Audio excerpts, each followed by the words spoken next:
Nakalagay dito yung ating tarp, ground tent, mesa, tent natin, tarp, tent tarp, yung pole natin, so coffee table, foldable pail o timba, then yung ating foam top box. Ang nilalaman nito ay laman ng pagkain natin, kaning lamig, bahaw, tawagang pansit-pansitan, manok at baka. So, kompleto yan. Merong pagprituhan, paggisahan at merong pakuri sa loob. Disposable na kapote, dalawa. Yung power bank natin, 30,000 mAh.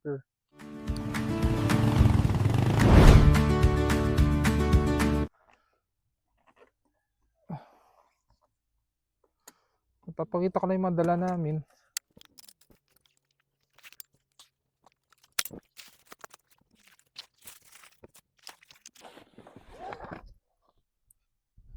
Ito yung black dog, lamesa natin.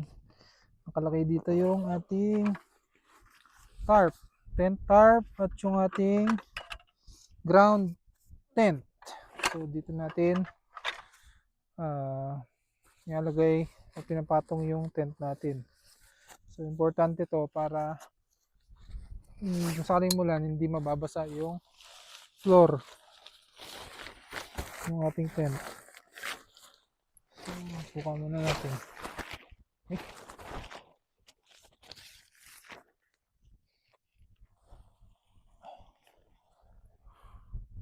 Then ito na yung dala natin. Upuan, lamesa, yung tent natin, yung tarp, tent tarp, tarpaulin tawag dyan, yung pole natin, then yung aking side bag. So last time nasunog to, tumatama sa tambutso. So tingnan natin yung laman mamaya.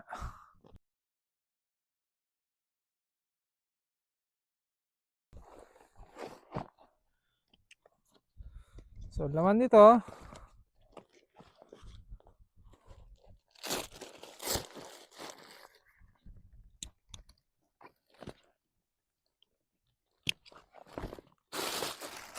chinelas. Then yung ating cookware. Dito yung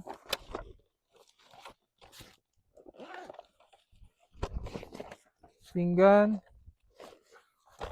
chopping board, kutsara. Sa likod ng chopping board, mayroong mga kutsilyo. Okay, meron din gunting. Yung mga sandok.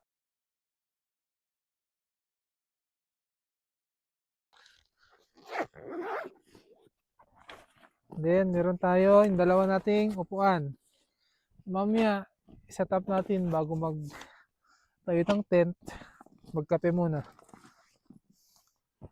Then, yung pangalawang bag.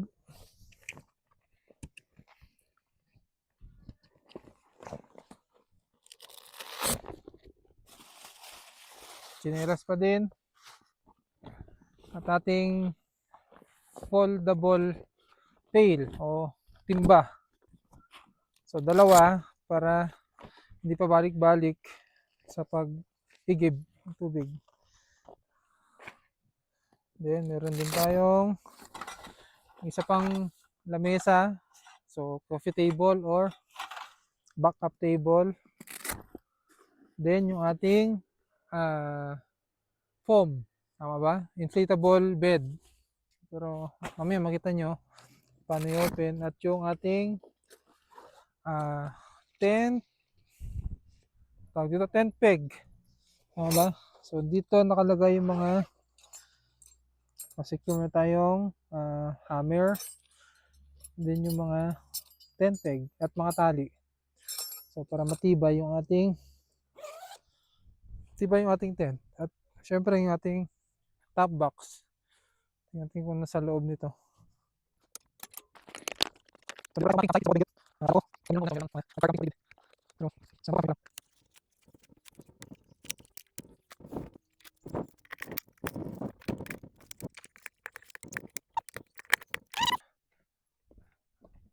top box. Ang nilalaman nito ay damit, misis. Okay, at yung ating butane.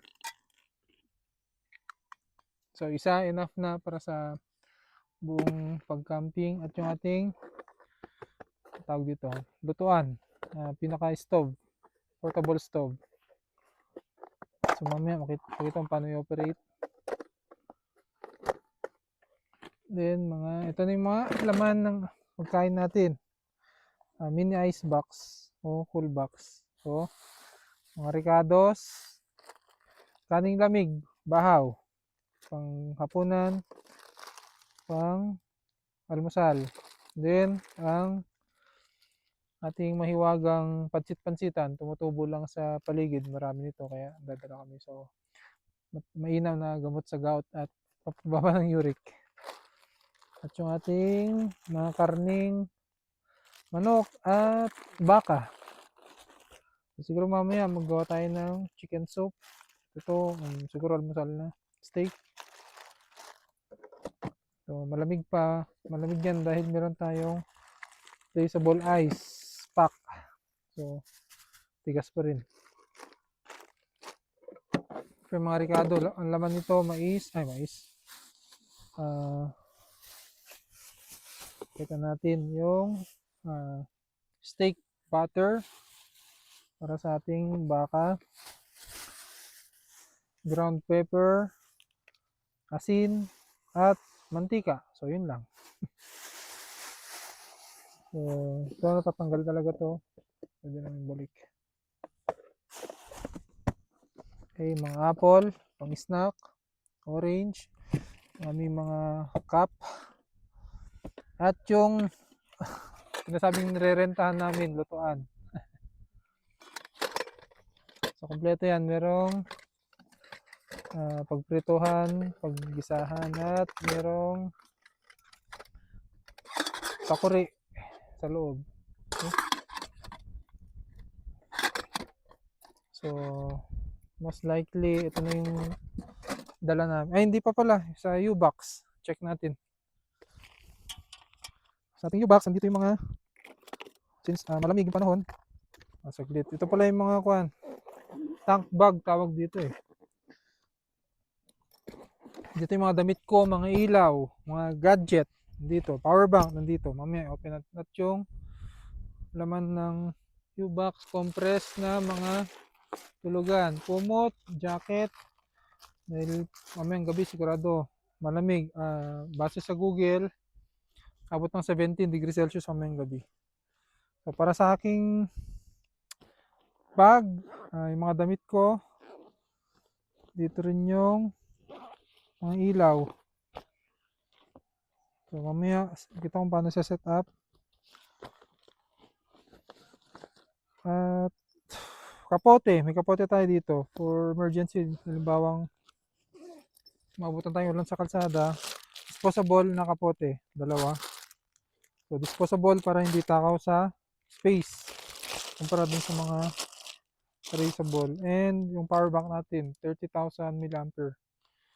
So okay na to para sa buong namin. Dahil hindi naman magagadget, gagawin natin dito. Magre-relax. Okay. And mga basic tools na kailangan nandito rin in case of emergency. So, siguro yun lang.